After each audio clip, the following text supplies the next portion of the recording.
जिसमें वैल्यू नहीं पता चलती, वो सिंपल सी डेफिनेशन है, flow of charge in A particular direction, direct या डायरेक्टेड फ्लो ऑफ चार्ज। यानी चार्ज जब एक पर्टिकुलर डायरेक्शन में मूव करता है तो उसे इलेक्ट्रिक करंट कहते हैं। चार्ज रुका हुआ है उसे चार्ज कहलाएगा, लेकिन करंट नहीं कहलाएगा। चार्ज कैसा हो, चाहे इलेक्ट्रॉन हो, चाहे किसी भी शक्ल में पॉजिटिव या नेगेटिव चार्ज हो।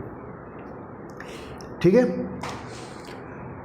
दूसरी डेफिनेशन करंट की थी, वैल्यू ऑफ द करंट निकालने की वो फॉर्मूले से थी, I is equal to q by t. ये डेफिनेशन मैंने दी थी, मैं रिपीट कर रहा हूँ। Amount of charge flowing in 1 second, दोनों यानी क्यू अमाउंट ऑफ चार्ज कितनी देर में फ्लो कर रहा है, 1 सेकेंड में। 1 सेकेंड में ज़्यादा चार्ज फ्लो करेगा तो करंट ज़्यादा होगा, कम चार्ज फ्लो करेगा तो करंट कम होगा। तो amount of charge flowing in 1 second, आगे की जो कंडीशंस हैं वो पूरी करनी है। From a particular cross section of a conductor, यानी किसी खास क्रॉस सेक्शन से कितना अमाउंट पास हो रहा है इन ए पर्टिकुलर डायरेक्शन, क्योंकि करंट के लिए डायरेक्शन कंपलसरी है। जब फ्लो डायरेक्शन के डायरेक्शन की तरफ होता है, डायरेक्शन के हिसाब से होता है, तभी करंट कहलाता है। At random atoms electrons move कर रहे हैं डिफरेंट डायरेक्शन में, वो करंट नहीं कहलाता। पानी, नदी का पानी है, मॉलिक्यूल ऊपर भी जा रहा है, नीचे भी जा रहा है, दाएं बाएं मूव कर रहा है ना, वो करंट नहीं कहलाता। लेकिन नदी का majority of the water molecule they move in A particular direction, वो रिवर करंट कहलाता है। हम पानी के अंदर कागज़ कोई चीज़ डाल दें तो वो उस डायरेक्शन में जाएगी जिधर पानी मैक्सिमम जा रहा है, वो रिवर करंट कहलाता है। समुद्र में पानी एक पर्टिकुलर डायरेक्शन में मूव करे, ज़्यादातर थोड़े बहुत जो पानी के मॉलिक्यूल हैं वो इधर उधर भी मूव करते हैं, लेकिन majority move in particular direction, इसलिए उसको करंट बोलते हैं। ओशन करंट अगर समुद्र में, रिवर में तो रिवर करंट। तो यहाँ होगा कि amount of charge flowing in 1 second, ये इससे करंट की स्ट्रेंथ निकलेगी।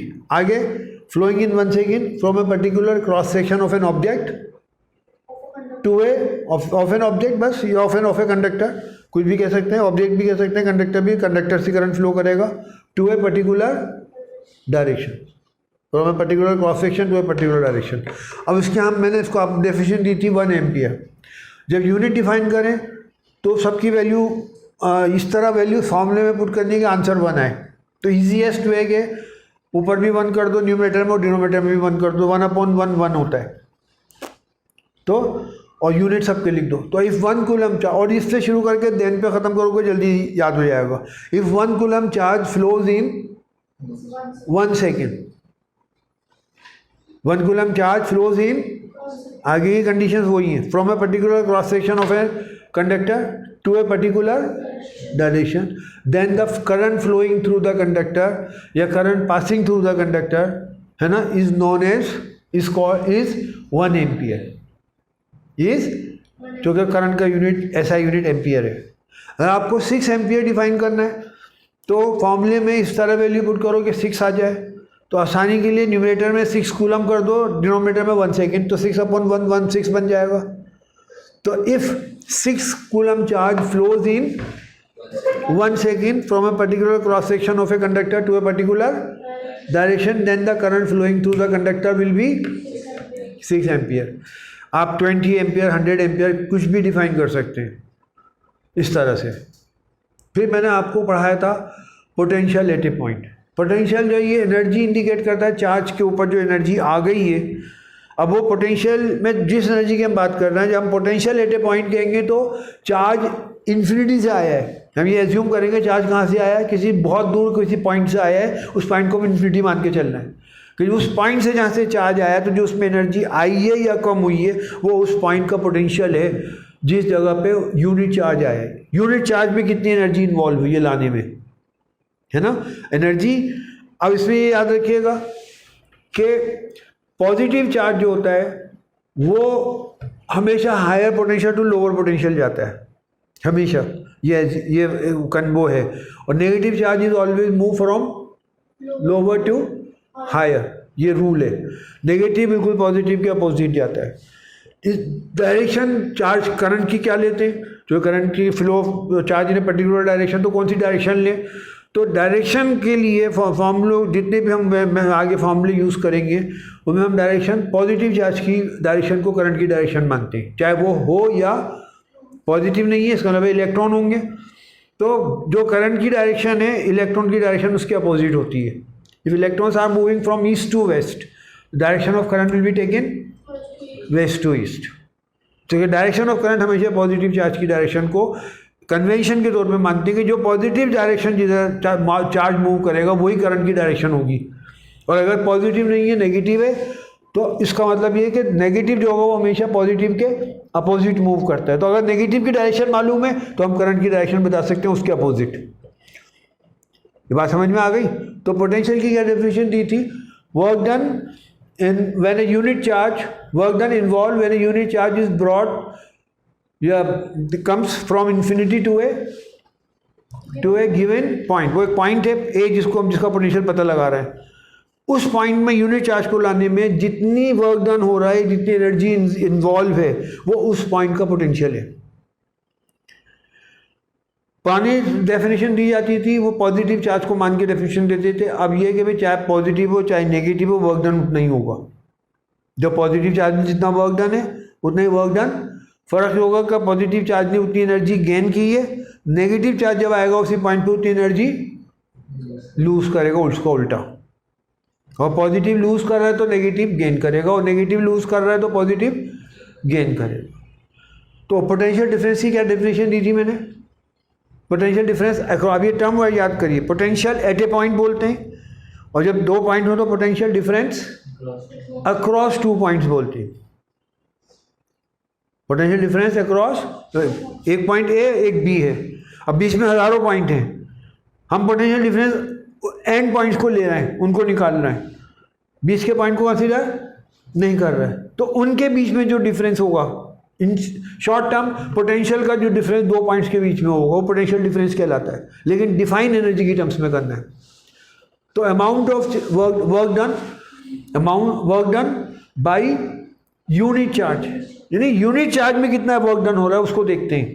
The amount of work done by unit charge when it moves और मूव्ड अक्रॉस टू पॉइंट. क्या पोटेंशियल में क्या बोला था हमने? When it move from infinity to a given point. यहाँ चूंकि दोनों पॉइंट सामने हैं जिनके बीच में जिसका हम पोटेंशियल डिफरेंस निकालना है, तो the work done, amount of work done when unit charge is moved और मूव्स अक्रॉस टू पॉइंट. तो जितना वर्क डन दो पॉइंट के बीच में इन्वॉल्व हो रहा है यूनिट चार्ज से, वो दोनों पॉइंट के किसके बराबर होगा? पोटेंशियल डिफरेंस के. जितना पोटेंशियल डिफरेंस होगा उतना ही वर्क डन होगा. वर्क डन की जगह एनर्जी भी कह सकते हैं. क्या? Energy involve when a unit charge moves across two given point, then that energy involve is known as potential difference across two points. Clear हो गई बात की? अब इसमें हमें जैसे डिफाइन करना है 1 वोल्ट. अब यहाँ दो डेफिनेशन बनती है. 1 वोल्ट एट ए पॉइंट जब हम कह रहे हैं तो इसका मतलब है हम चार्ज इन्फिनिटी से ला रहे हैं. तो 1 वोल्ट एट ए पॉइंट अगर डिफाइन करें तो कैसे डिफाइन करेंगे? कि इट इज द इफ, अब यहाँ सब जगह 1 कर देंगे, आंसर को 1 लाना है. This will be 1 volt when work done will be 1 joule और चार्ज विल बी 1 कूलम. 1/1 मिलके 1 बनेगा.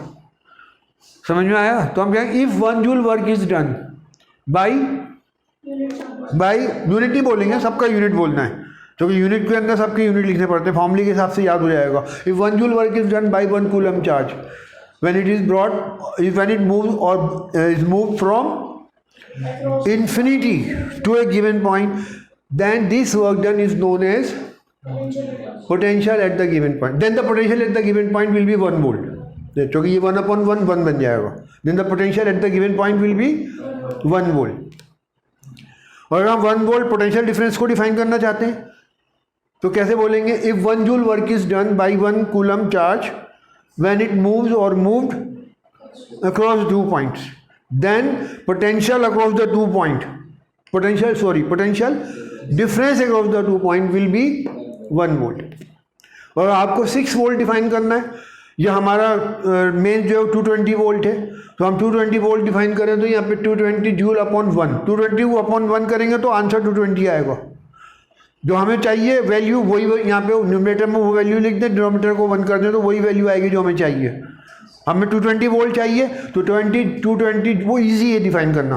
तो 220 जूल अपॉन 1 कूलम। तो if 220 joule work is done by 1 coulomb charge when it moves और moved across the 2 given points, then the potential at a point नहीं बोलेंगे क्योंकि 2 point आ गए, potential difference across the 2 given point will be 220 volt. हमें 6 volt define करना है। जब वो कहते हैं जी ये सेल है, इसका पोटेंशियल डिफरेंस 220 वोल्ट है, कैसे डिफाइन करोगे कि क्या नाम है 6 joule work is done by 1 coulomb charge, है ना, when it moves from one point to another या across 2 given point. So then the potential difference across the 2 given point will be 6 volt. अब cell आता है 1.5 volt का, तो कैसे define करोगे कि 1.5 joule work is done by 1 coulomb charge when it moves और moves from 1 point to another across 2 given point की जगह 1 पॉइंट टू अनदर कह दो, तो potential difference of the 2 given points of the cell is how much? 1.5 volt. Then हम आते हैं circuit के ऊपर। सर्किट की क्या डेफिनेशन दी थी? Close path through which current flows या charge moves. A close path through which current flows is known as circuit. It includes, मैंने उसमें बताया था, इसमें मेन 4 चीज़ें इसमें इंक्लूड होती हैं। Number 1 source of electricity, cell या बैटरी या मेंस, जैसे एसी मेंस है, मतलब इलेक्ट्रॉन कहाँ से आ रहे हैं, सोर्स ऑफ इलेक्ट्रिसिटी या इलेक्ट्रॉन पैदा कर रहे हैं, बैटरी हो या सेल हो या मेंस हो, तो it include source of electricity number 1। Number 2 load किसे कहते हैं? हर वो चीज़ जिसमें हम इलेक्ट्रिसिटी जहाँ से भी आ रही है वो कहीं से, वो जिस जगह हम करंट पास कर रहे हैं, अगर बल्ब में पास कर रहे हैं बल्ब लोड हो जाएगा, पंखे में पास कर रहे हैं तो पंखे को हम लोड कहेंगे, मतलब इन सबको एक ही वर्ड में लोड बोलते हैं। अगर हम क्या नाम है फ्रिज में पास कर रहे हैं करंट, तो fridge is become a load मतलब वो जगह जहाँ करंट पास कर रहे हैं। तो पहले नंबर उसमें सोर्स ऑफ इलेक्ट्रिसिटी होनी चाहिए, क्योंकि इलेक्ट्रॉन सोर्स ऑफ इलेक्ट्रिसिटी में कैसे आते हैं वो हम डिटेल में नहीं जा रहा है। नंबर 2 लोड जहाँ करंट पास कर रहे हैं, जैसे battery, fan, motor etcetera. Number 3 क्या होना चाहिए? Potential difference. करंट जब भी फ्लो करेगा जब पोटेंशियल डिफरेंस होगा, ना current flow potential difference across 2 points. Number 4 connecting नहीं क्या नाम है पोटेंशियल डिफरेंस तो उससे हो जाएगा जो सेल हमने लिया है। नंबर 3 आएगा आपका क्या नाम है स्विच, की या स्विच। और नंबर 4 पे क्या आएगा? Connecting wire. ये मेन चीज़ें इसमें इंक्लूड होती है। पोटेंशियल डिफरेंस तो सेल हम ले रहे हैं उसके अंदर केमिकल रिएक्शन से पैदा हो रहा है। डिफरेंस पोटेंशियल डिफरेंस एक पॉइंट एक पोटेंशियल पर है, दूसरा पॉइंट दूसरे पर है, ठीक है। सर्किट डायग्राम क्या है? The graphical representation of A circuit with the help of prescribe symbol, यानी प्रॉपर सिंबल यूज करके जब हम सर्किट को डायग्राम के जरिए एक्सप्लेन करते हैं तो उसे क्या बोलते हैं? Circuit diagram. Graphical representation of A circuit with the help of prescribe symbols. अब फॉर एग्जाम्पल मैंने आपको एक एग्जाम्पल इसकी दी थी कि अगर हमारे पास एक बैटरी है, एक पंखा है, एक बल्ब है और की है, तो हम इसको कैसे सर्किट में दिखाएंगे? सीरीज में कनेक्ट है सारे, काहे में? सीरीज कॉम्बिनेशन और पैरेलल कॉम्बिनेशन रह गया, वो यहाँ कराऊंगा मैं इससे पहले। यानी 8 पॉइंट के आगे क्या आएगा? सीरीज कॉम्बिनेशन एंड क्या? Parallel combination. ये ध्यान रखिएगा ताकि इसमें कोई चीज़ छूटे नहीं। ओके, ये आपको जल्दी समझ में आ जाएगा। ये चैप्टर समझने के बाद बड़ा आसान लगता है, तो इसको मैं मिटा दूँ। अब हमें एक बैटरी, एक बल्ब, एक फैन और की, इनको सीरीज में जोड़ना है। तो सबसे पहले बैटरी का सिंबल बना दो। उसके सिंबल में 4 लाइनें हम लेते हैं, 2 बड़ी 2 छोटी, एक बड़ी फिर छोटी। बड़ी लाइन पॉजिटिव पॉइंट को इंडिकेट करती है और छोटी नेगेटिव को। और करंट जो फ्लो करता है, direction of current always taken from positive to negative. Positive point जो हाई पोटेंशियल पे होता है और नेगेटिव पॉइंट लो पोटेंशियल पे होता है। इलेक्ट्रॉन्स उसको उल्टे मूव करते हैं।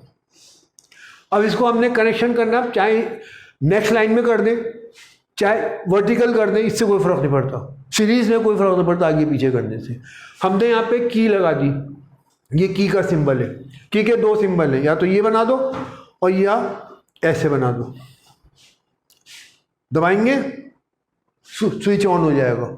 ये की है, इसमें हम वो लगा देंगे मेटल की वो की तरह होता है, तो ये दोनों पॉइंट जुड़ जाएंगे आपस में। तो ऐसे भी बनाते हैं, ऐसे भी बनाते हैं। और उसमें हमने क्या बनाना है, बल्ब। तो बल्ब का ये सिंबल है। अगर इस सिंबल के अंदर हम ऐसे बना दें तो कोई हर्ज नहीं, कोई उसमें नुकसान नहीं है। ये भी ये बल्ब जैसे अंदर उसकी गिलास का कवर होता है उसके ऊपर, जो आपके घरों में यूज़ होता है, ठीक है ना। तो चाहे ऐसे। उसके बाद हमें फ़ैन बनाना है या मोटर, तो इसके बीच में F लिख दें। मोटर में डरनी है तो बीच में M लिख दें। गैल्वेनोमीटर जो करंट नापता है, करंट डिटेक्ट करता है, G लिख देते हैं। एमीटर करंट की स्ट्रेंथ नापता है, वो A लिख देते हैं गोल करके। वोल्ट मीटर को बनाना है, कनेक्ट करना है, तो सर्किल बना के बीच में क्या लिख देते हैं, V। और इसके बाद अब कोई और चीज़ नहीं कनेक्ट हो रही तो ये लगा दो, ये सर्किट बन गया आपका, सर्किट डायग्राम। क्या बन गया ये, क्या है सर्किट डायग्राम, कि मैंने circuit is represented with the help of diagram by using prescribe symbols. क्या बोलते हैं उसे हम, सर्किट डायग्राम। तो इसकी और प्रैक्टिस हो जाएगी आगे चल के, बहुत सारे सर्किट डायग्राम आप बनाओगे तो उसकी अच्छी खासी प्रैक्टिस हो जाएगी। तो आगे आता है हमारा ओम्स लॉ। यहाँ पे मैं आपको ओम ने जो लॉ दिया था वो इस स्टेटमेंट को उसने अपने वर्ड्स में लिख दिया था। ये ओम्स लॉ बन जाएगा, V is proportional to I। लेकिन अगर आप I is proportional to V कहें तो ये भी सही है। कभी कभी दोनों बातें सही होती हैं, कभी एक ही बात सही होती है। जैसे हाइट जो है, मास जो है, वो प्रोपोर्शनल है हाइट के। हाइट बढ़ेगी तो मास भी बढ़ेगा, हाइट बढ़ेगी तो। लेकिन height is proportional to mass, ये जरूरी नहीं है। तो आदमी छोटे कद का होता है तो उसका वेट बढ़ जाता है, लेकिन हाइट नहीं बढ़ती। तो कभी कभी एक साइड सही होती है, दूसरी साइड सही। यहाँ पे दोनों सही है कि करंट बढ़ेगा, करंट चेंज होगा तो वोल्टेज भी चेंज होगी, और उल्टा करते हैं, वोल्टेज चेंज होगी तो करंट भी चेंज होगा। इस केस में हम करंट को देख रहे हैं, उसका असर वोल्टेज पे देख रहे हैं। चेंज कौन हो रहा है, इंडिपेंडेंट, जो इंडिपेंडेंट है इसको हम चेंज कर रहे हैं वो करंट है। असर कहाँ पे देख रहे हैं हम, वोल्टेज पे। इसको अगर इसको स्टेटमेंट बनाए तो वोल्टेज चेंज कर रहे हैं, करंट कहाँ पे देख रहे हैं हम, उसका इफेक्ट कहाँ पे देख रहे हैं, करंट पे। कि वोल्टेज बढ़ेगी करंट भी बढ़ जाएगा। ये दोनों स्टेटमेंट में सही है। देखिए ओम्स लॉ के अंदर कंडीशन है कि टेम्परेचर चेंज नहीं होना चाहिए और फिजिकल कंडीशन चेंज नहीं होनी चाहिए। अगर वो चेंज होंगी तो वोल्टेज वही है, फिर भी करंट बदल रहा है, का चेंज हो रहा है अगर टेम्परेचर चेंज हो रहा है तो ये कंडीशन है कि ओम्स लॉ जब बताएंगे तो जिन कंडीशंस में लॉ यूज़ होता है, अप्लाई कर सकते हैं, उसमें उन कंडीशंस को बताना ज़रूरी है। आप इलेक्ट्रिक बल्ब जो आता है, फिलामेंट वाला बल्ब, उसको लेके ओम्स लॉ को प्रूव नहीं कर सकते, क्योंकि वहाँ पे जब वो बल्ब जलता है तो टेम्परेचर चेंज होता है, और जब टेम्परेचर चेंज होता है तो रेजिस्टेंस चेंज हो जाता है, रेजिस्टेंस चेंज होता है तो करंट भी चेंज हो जाता है। अब वोल्टेज वही है, फिर भी करंट चेंज हो रहा है, जबकि इस रूल के हिसाब से वोल्टेज बदलेगी तब करंट चेंज होना चाहिए। लेकिन वहाँ चूँकि टेम्परेचर की वजह से करंट चेंज हो रहा है, क्योंकि रेजिस्टेंस बदल रहा है, और रेजिस्टेंस बदलने से करंट चेंज हो रहा है। तो इसलिए ओम के अंदर ये कंडीशन बतानी ज़रूरी है कि temperature and other physical conditions remain constant. Other physical condition का मतलब क्या हुआ कि जो आपका कंडक्टर है उसकी लेंथ है, ब्रेथ है, मोटाई है, वो चेंज नहीं होनी चाहिए। नंबर दो, सॉल्यूशंस अगर आप लें इलेक्ट्रोलाइट मोल्टेन फॉर्म में या एक्वा सॉल्यूशन में, इलेक्ट्रोलाइट में करंट पास होता है, नॉन इलेक्ट्रोलाइट में करंट पास नहीं होता। तो इलेक्ट्रोलाइट में आयंस होते हैं। जब आप करंट पास करते हैं पॉजिटिव और नेगेटिव प्लेट लगा के, तो वो केमिकल रिएक्शन करते हैं। आप पढ़ेंगे इस चैप्टर के एंड में केमिकल इफेक्ट ऑफ करंट। तो जब वो केमिकल रिएक्शन करते हैं तो आयंस की परसेंट जो नंबर है वो बढ़ता है, कम होता है। जितने रिएक्शन होती जाएगी आयंस चेंज होते जाएंगे, और जब आयंस चेंज होंगे तो डेंसिटी सॉल्यूशन की बदल जाएगी। पहले ज़्यादा आयंस थे, अब कम हो गए तो डेंसिटी कम हो गई, और जब डेंसिटी चेंज होगी तो करंट पे भी असर पड़ेगा, वोल्टेज पे भी असर पड़ेगा। तो इसलिए शर्त यह है कि ना तो टेम्परेचर चेंज हो, ना उसकी डायमेंशंस चेंज हो, ना डेंसिटी सॉल्यूशन की या जो भी कंडक्टर है उसकी चेंज हो। तो ये कंडीशंस ओम्स लॉ में अप्लाई होती है, तो इनको बताना ज़रूरी है। तो ओम्स ने जो स्टेटमेंट दी थी उसके हिसाब से हम पढ़ रहे हैं कि पोटेंशियल डिफरेंस, टर्म्स वो यूज़ करेंगे पोटेंशियल के लिए, potential difference across 2 point, potential difference across 2 points of a conductor is, क्या पढ़ेंगे इसको, डायरेक्टली प्रोपोर्शनल। ठीक है, जब ए इज प्रोपोर्शनल टू बी इस तरह से लिखा जाए तो ये डायरेक्टली प्रोपोर्शनल कहलाता है। ए इज प्रोपोर्शनल टू 1/b लिखा जाए तो इसे इन्वर्सली पढ़ते हैं। तो potential difference across 2 points of a conductor is directly proportional to the strength of the current flowing through the conductor, provided कि वो कंडीशन बतानी है जहाँ पर लॉ अप्लाई होता है। प्रोवाइडेड टेम्परेचर, आपकी बुक में सिर्फ टेम्परेचर है, जो कि वहाँ पे हम वायर ले रहे हैं। वायर में सिर्फ फिक्स वायर ले लिया, कांस्टेंट वायर, ना उसकी डायमेंशन नहीं बदल रहा है। वायर में टेम्परेचर चेंज होता है, करंट पास करेंगे हीट पैदा होगी, समझ में आया। लेकिन अगर सॉल्यूशंस की फॉर्म में हो, इलेक्ट्रोलाइट हो, तो वहाँ डेंसिटी भी चेंज होती है आयंस की कम बढ़ती होने से। तो हम पूरे बात बोलेंगे, provided temperature and other physical conditions remain constant या अनचेंज, ये शर्त है। अगर उनमें से कोई चीज़ चेंज हो रही है तो ये दोनों फिक्स हैं, लेकिन फिर भी आपको करंट या वोल्टेज में फ़र्क नज़र आएगा अपने आप। क्यों? क्योंकि करंट चेंज, टेम्परेचर चेंज होता है तो उससे रेजिस्टेंस में फ़र्क पड़ता है, और रेजिस्टेंस फ़र्क हो तो करंट में चेंज आएगा, और करंट में चेंज आएगा तो वोल्टेज में भी आएगा। आपको क्या सेल तो उतना ही है, फिर कैसे करंट चेंज हो रहा है? जबकि सेल उतनी ही तो करंट चेंज नहीं होना चाहिए। आपने 2 सेल यूज़ करे, 2 सेल की वोल्टेज 3 वोल्ट होती है, 1.5 आप 3 वोल्ट फिक्स यूज़ कर रहे हैं, फिर भी करंट बदल रहा है। अगर टेम्परेचर चेंज होगा अपने आप करंट बदलेगा, जबकि वोल्टेज में कोई फ़र्क, समझ में आई बात? ये तो कंडीशन है कि भाई ओम लॉ जो है वो उन कंडीशंस में अप्लाई यूज़ होगा जहाँ ये चीज़ें चेंज ना हो। इसलिए हम बल्ब को लेके, कोई भी चीज़ जहाँ पे करंट पास करने से हीट पैदा होती है या डेंसिटी चेंज होती है, उसको लेके ओम्स लॉ को वेरीफाई नहीं कर सकते, प्रूफ नहीं कर सकते। समझ में आ गई? आप चाहे बल्ब को लेके ओम्स लॉ को वेरीफाई कर दें, प्रूफ कर दें, तो बल्ब में जो ही करंट पास करेंगे वो गर्म होगा, वो गर्म होने से सब करंट चेंज हो जाएगा अपने आप, जबकि वोल्टेज वही है। तो जिन ऑब्जेक्ट्स को लेके, जिन कंडक्टर्स को लेके अगर हम जिन ओम्स लॉ को वेरीफाई कर सकते हैं, साबित कर सकते हैं ओम्स लॉ सही है, उनको हम ओमिक कंडक्टर कहते हैं। क्या? ओमिक, यानी कि ओम्स लॉ को वेरीफाई करने के लिए यूज हो सकते हैं, और जिनको यूज करके हम ओम्स लॉ को वेरीफाई नहीं कर सकते, ओम्स लॉ का रिजल्ट कुछ होगा, हम निकालेंगे कुछ और रिजल्ट निकलेगा, उसे हम ओमिक कंडक्टर नहीं कहते, नॉन ओमिक कंडक्टर कहते। तो ओमिक बात समझ में आ गई है? तो क्या है ओम्स लॉ, जल्दी से बताइए। ओम्स लॉ, ओम ने क्या स्टेट करा था कि पोटेंशियल डिफरेंस, इसको अपने वर्ड्स में बोल लो, ये याद रखो, इसको अपने वर्ड्स में बोल दो, ओम्स लॉ बन जाएगा। Potential difference across the ends of a conductor is directly proportional to strength of current. ये वैल्यू यूज करेंगे यहाँ पे, strength of current flowing through the conductor provided temperature and density and other physical conditions remain constant. This is called Ohm's law. अब कुछ किताबों में आप ये वाला स्टेटमेंट पढ़ेंगे, ये तो इसको अगर इसको बोलें तो कैसे बोलेंगे? आई से शुरू करेंगे ना, आई प्रोपोर्शनल है तो क्या बोलेंगे? Strength of current passing through a conductor is directly proportional to potential difference across the ends of the conductor provided physical condition वही आ गई, temperature, density etcetera remain. Physical conditions लिख के आप लिखिए, physical condition like temperature, density remain constant. वो condition यहाँ भी यूज होंगी, यहाँ भी। ओम ने जो स्टेटमेंट दिया था वो इसको अपने वर्ड्स में दिया था, आप बुक में देखिए ये स्टेटमेंट होगा। क्या बोलो? कंडक्टर इज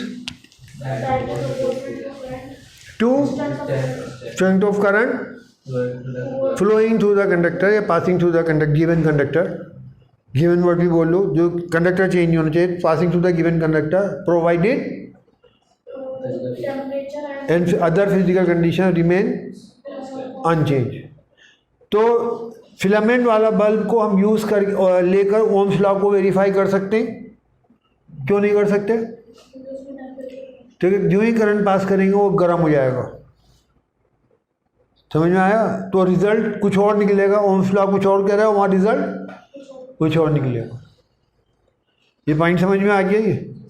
तो ये आप स्टेटमेंट लिख लो, V is proportional to I को वर्ड्स में लिख लो, ओम्स लॉ बन जाएगा।